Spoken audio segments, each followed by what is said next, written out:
오늘 또 초막절 대회 끝날 이 거룩한 절기를 허락하신 하늘아버지 어머니께 먼저 감사와 영광을 돌립니다.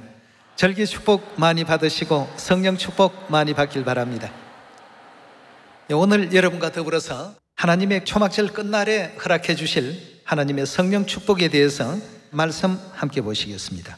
먼저 레위기 23장을 열어보도록 하겠습니다. 23장 33절의 말씀 함께 보시겠습니다. 여호와께서 모세에게 일러 가라사대 이스라엘 자손에게 고하여 이르라. 7월 15일은 초막절이니 여호와를 위하여 7일 동안 지킬 것이라.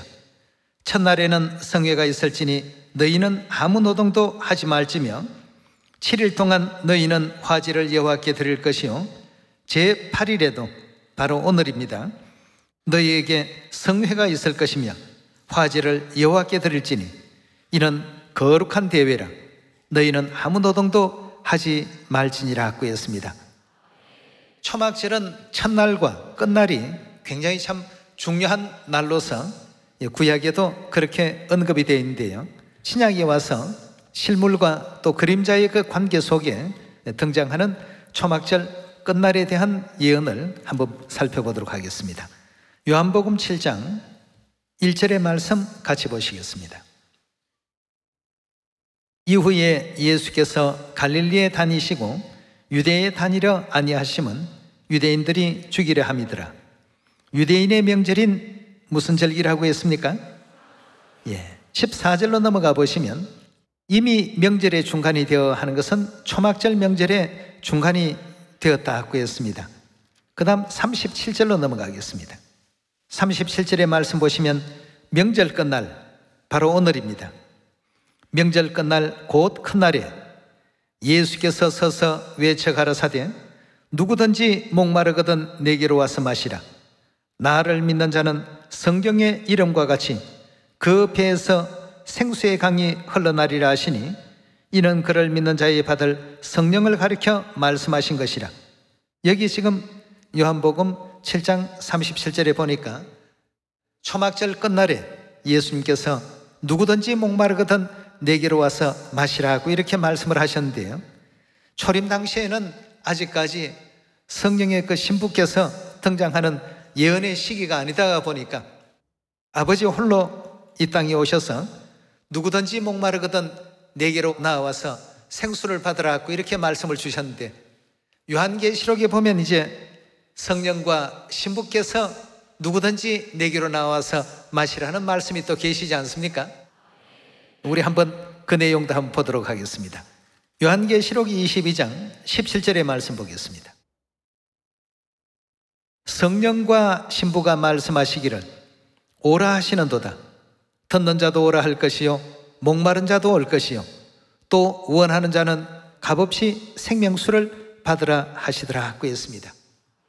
초림 당시에는 아버지 홀로 오셨고 재림 때에는 아버지와 어머니 하나님께서 함께 이 땅에 또 오셨기에 성령과 신부께서 또 생명수를 받으라는 말씀을 함께 외치고 있는 이 장면을 볼 수가 있습니다.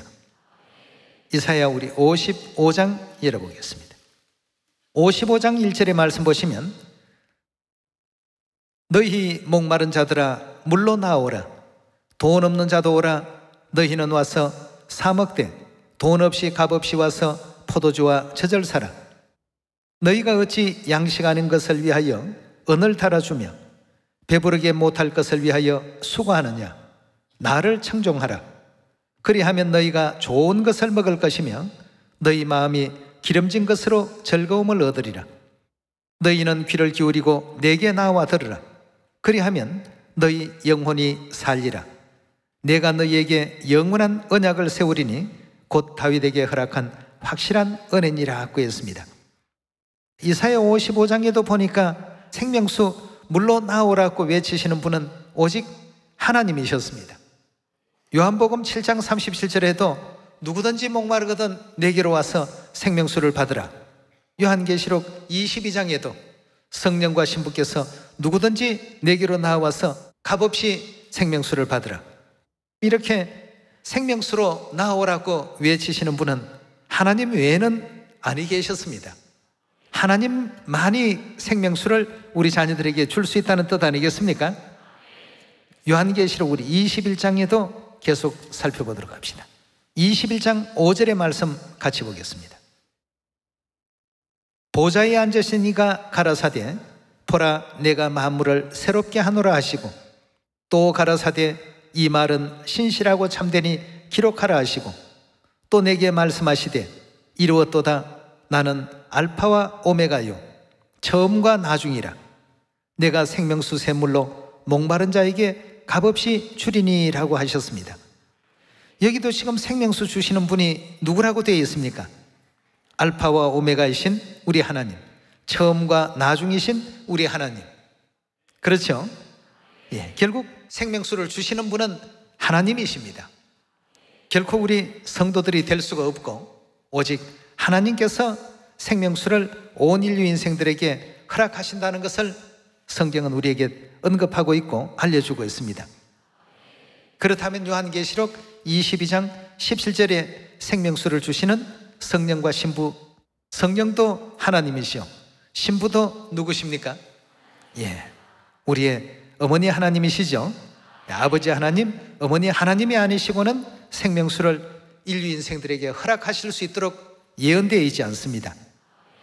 우리 요한복음 4장에서도 그 장면을 한 번 더 확인해 봅시다. 4장 5절의 말씀 보시면 사마리아에 있는 수가라 하는 동네에 이르시니 야곱이 그 아들 요셉에게 준 땅이 가깝고 거기 또 야곱의 우물이 있더라. 예수께서 행로에 권하여 우물 곁에 그대로 앉으시니 때가 제 6시쯤 되었더라. 6시라고 한다면 지금 시각으로 말하면 12시 정도 되었습니다. 사마리아 여자 하나가 물을 길러 왔음에 예수께서 물을 좀 달라 하시니 이는 제자들이 먹을 것을 사러 동네에 들어갔음이라. 사마리아 여자가 가로되 당신은 유대인으로서 어찌하여 사마리아 여자 나에게 물을 달라 하나이까 하니 이는 유대인이 사마리아인과 상종치 아니함이러라. 예수께서 대답하여 가라사대 너가 만일 하나님의 선물과 또 내게 물 좀 달라 하는 이가 누구인 줄 알았다면 너가 그에게 구하였을 것이요 그가 생수를 내게 주었으리라 하고 했습니다. 10절에 참 중요한 말씀이 담겨 있습니다. 너가 만일 하나님의 선물과 또 내게 물 좀 달라 하는 이가 누구인 줄 알았더라면 오히려 너가 그에게 뭘 구한다고요? 생수를 구할 것이요 그가 생수를 내게 주었으리라 하고 했습니다. 이 생명수를 주실 수 있는 분은 오직 누구 외에는 없다는 사실을 우리에게 지금 알려주고 있습니까?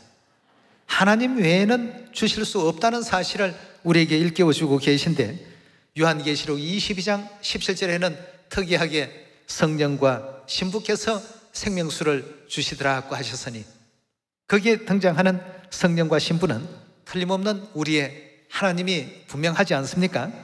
예, 우리의 영원하신 하나님이십니다. 아버지 하나님, 어머니 하나님이시죠. 자, 그렇다면 이 초막절과 생명수의 그 관계에 대해서 우리 스가랴 14장 16절의 말씀 함께 보겠습니다. 예루살렘을 치러 왔던 열국 중에 남은 자가 해마다 올라와서 그 왕 만군의 여호와께 숭배하며 초막절을 지킬 것이라. 천하 만국 중에 그 왕 만군의 여호와께 숭배하러 예루살렘에 올라오지 아니하는 자에게는 뭘 내리지 않는다고요? 비는 뭡니까? 예언상 성령을 가리키는 말씀이죠. 비를 내리지 아니할 것인즉 만일 애굽 족속이 올라오지 아니할 때에는 장일함이 있지 아니하리니 여호와께서 초막절을 지키러 올라오지 아니하는 열국 사람을 치시는 재앙을 그에게 내리실 것이라. 애굽 사람이나 열국 사람이나 초막절을 지키러 올라오지 아니하는 자의 받을 벌이 이러하니라 하고 했습니다. 자, 초막절은 무엇과 관계가 있다고요? 생수와 관계가 있고 성령과 굉장히 관계 있는 절기가 바로 이 또 초막절이라고 볼 수 있겠습니다. 이스라엘 백성들의 성전을 건축하는 것을 기념하기 위한 행사로서 하나님께서 초막절 절기를 주신 것 아니겠습니까? 성막과 또 초막절은 굉장히 또 중요한 관계에 놓여 있습니다.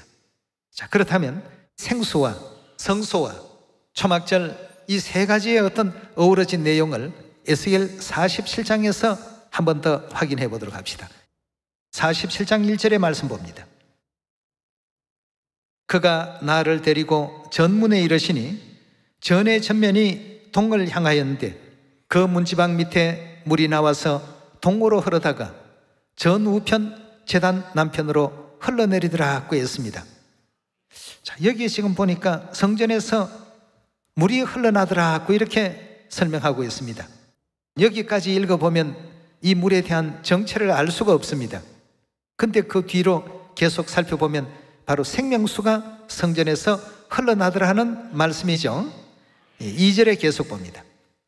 그가 또 나를 데리고 북문으로 나가서 바깥길로 말미암아 꺾여 동양한 바깥문에 이르시기로 본즉 물이 그 우편에서 서미어 나오더라. 그 사람이 손에 줄을 잡고 동으로 나아가며 일천척을 청량한 후에 나로 그 물을 건너게 하시니 물이 발목에 오르더니 다시 일천척을 청량하고 나로 물을 건너게 하시니 물이 무릎에 오르고 다시 일천척을 청량하고 나로 물을 건너게 하시니 물이 허리에 오르고 다시 일천척을 청량하시니 물이 내가 건너지 못할 강이 된지라. 그 물이 장일하여 헤엄할 물이요 사람이 능히 건너지 못할 강이더라. 그가 내게 이르시되 인자야 내가 이것을 보았느냐 하시고 나를 인도하여 강가로 돌아가게 하시기로 내가 돌아간 적 강 좌우편에 나무가 심히 많더라.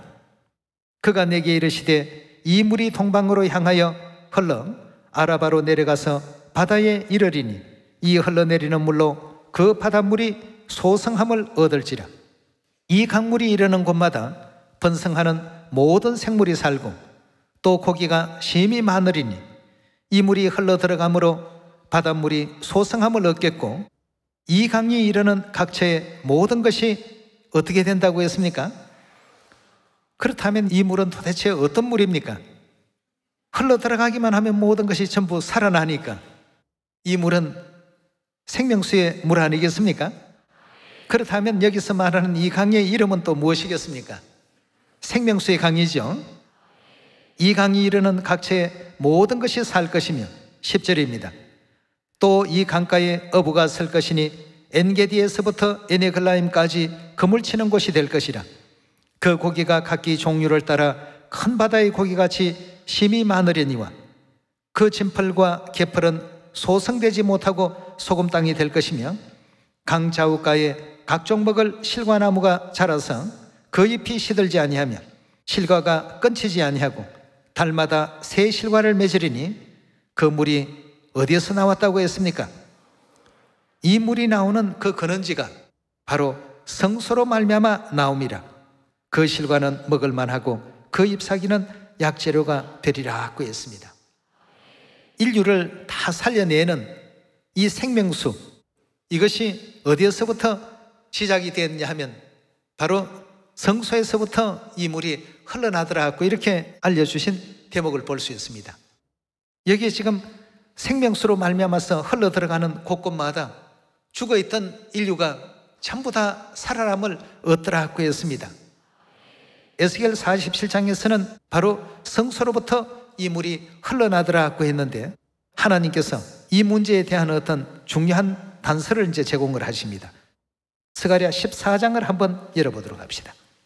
7절의 말씀 보시면 여호와의 아시는 한날이 있으리니 낮도 아니요 밤도 아니라 어두워 갈 때 빛이 있으리로다. 그날의 생수가 어디에서 솟아난다고요? 아까 에스겔 47장에서는 어디에서 솟아난다고 했습니까? 자, 성소와 예루살렘, 굉장히 참 중요한 어떤 관계가 또 있습니다.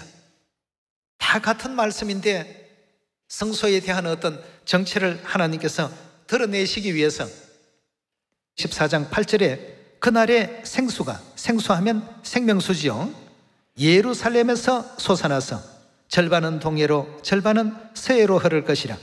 여름에도 겨울에도 그러하리라고 했습니다. 자, 생명수는 오직 누구만이 허락할 수 있는 것이라고 되어 있었습니까?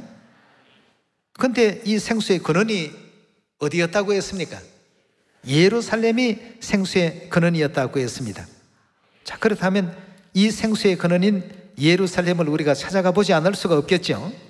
하나님의 백성들은 하나님을 다 찾아서 올 수 있도록끔 짝된 말씀들을 전부 연결지어 놓으셨습니다.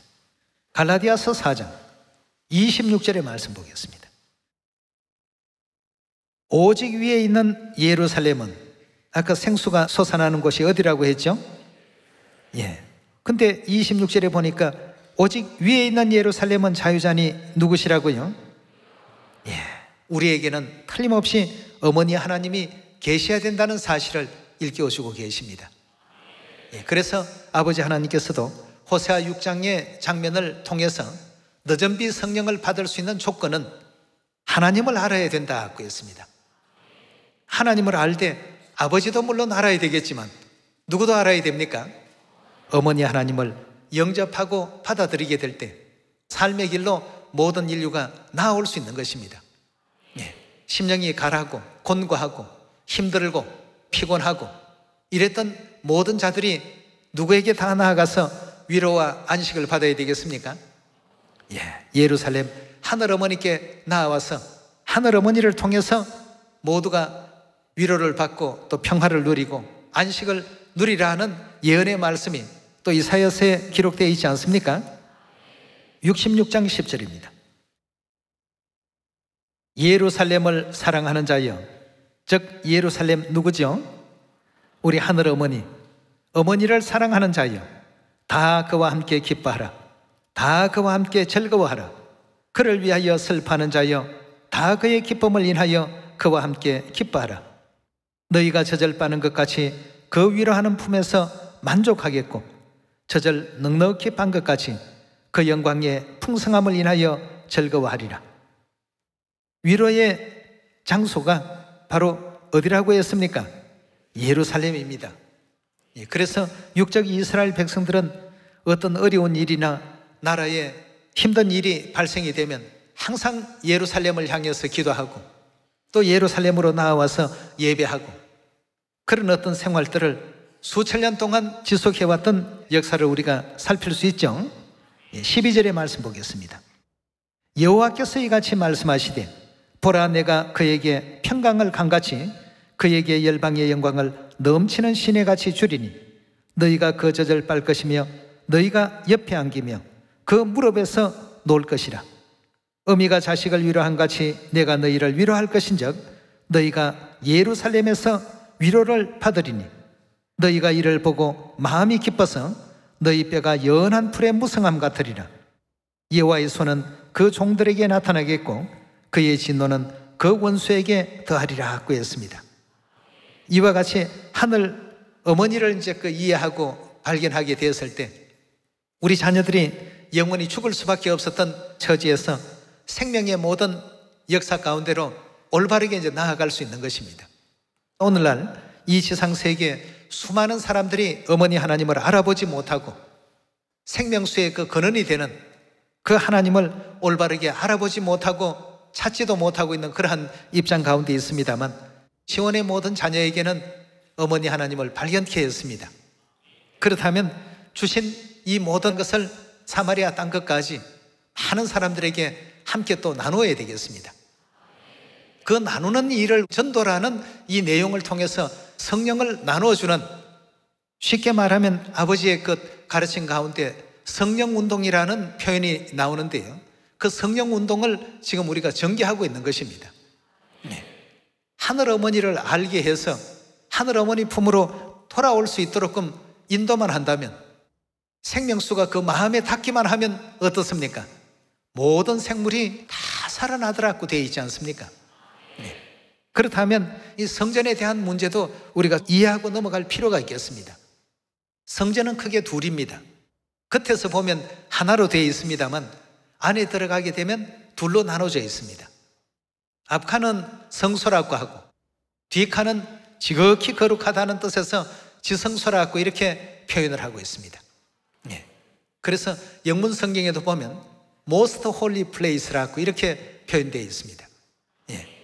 그럼 그 이 지성소에 대해서 요한계시록 21장 살펴보도록 합시다. 21장 9절의 말씀을 보시면 7 대접을 가지고 마지막 7 재앙을 담은 7 천사 중 하나가 나와 내게 말하여 가로되 이리 오라. 내가 신부 곧 어린 양의 아내를 내게 보이리라 하고, 여기서 말하는 어린 양은 재림 예수님이시죠. 다시 말하면 재림 예수님은 우리의 아버지 하나님이십니다. 그 어린 양의 아내는 우리에게 누가 되십니까? 어머니 하나님이시죠. 그 어린 양의 아내를 내게 보이리라 하고, 10절입니다. 성령으로 나를 데리고 크고 높은 산으로 올라가 하나님께로부터 하늘에서 내려오는 거룩한 성 예루살렘을 보이더라 하고 했습니다. 자, 이 예루살렘을 하늘 어머니 대신 지금 보여주고 있습니다. 11절입니다. 하나님의 영광이 있음에 그 성의 빛이 지극히 귀한 보석 같고 벽옥과 수정같이 막더라. 크고 높은 성곽이 있고 12문이 있는데 문에 12 천사가 있고 그 문들 위에 이름을 썼으니 이스라엘 자손의 12지파의 이름이라.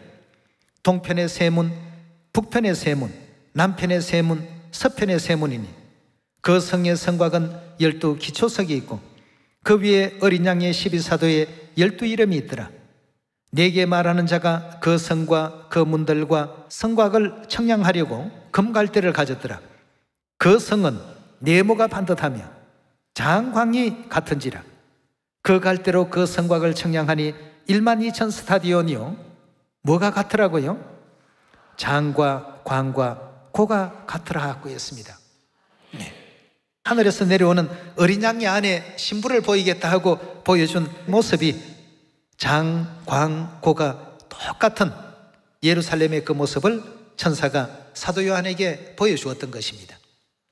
그렇다면 이 장면을 통해서 우리가 한 가지 알아야 될 것은 초막절과 생명수와 성전, 이 세 가지의 어떤 예언적인 그 관계를 잘 헤아려 볼 수 있어야 되겠습니다. 예루살렘의 모습이 장, 광, 고가 같다라고 하는 것은 하나님의 어떤 뜻을 이 속에 담기 위해서 장과 광과 고가 같은 것을 사도 요한에게 보여주신 것입니다.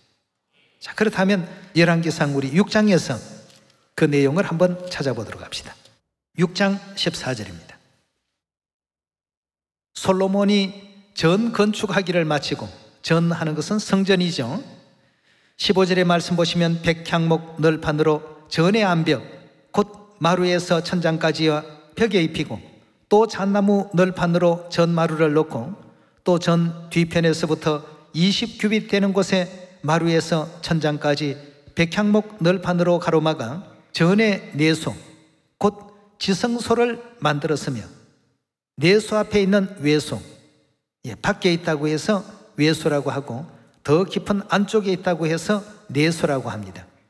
내소 앞에 있는 외소 곧 성소의 장이 40규빗이며 전 안에 입힌 백향목에는 박과 핀꽃을 아로새겼고 모두 백향목이라. 돌이 보이지 아니하며 여호와의 언약궤를 두기 위하여 전 안에 내소를 예비하였는데 그 내소의 속이, 내소는 아까 뭐라고 했습니까? 지성소라고 했죠. 지성소의 속이 장이 몇 규빗요? 20규빗. 광이요? 20규빗. 고가요? 장과 광과 고가 똑같게 이렇게 만드셨습니다. 하나님께서 모세에게 이 장면을 보여주시고 이대로 지으라고 했습니다. 장과 광과 고가 같은 곳은 이 지성소, 이 장소 외에는 없습니다.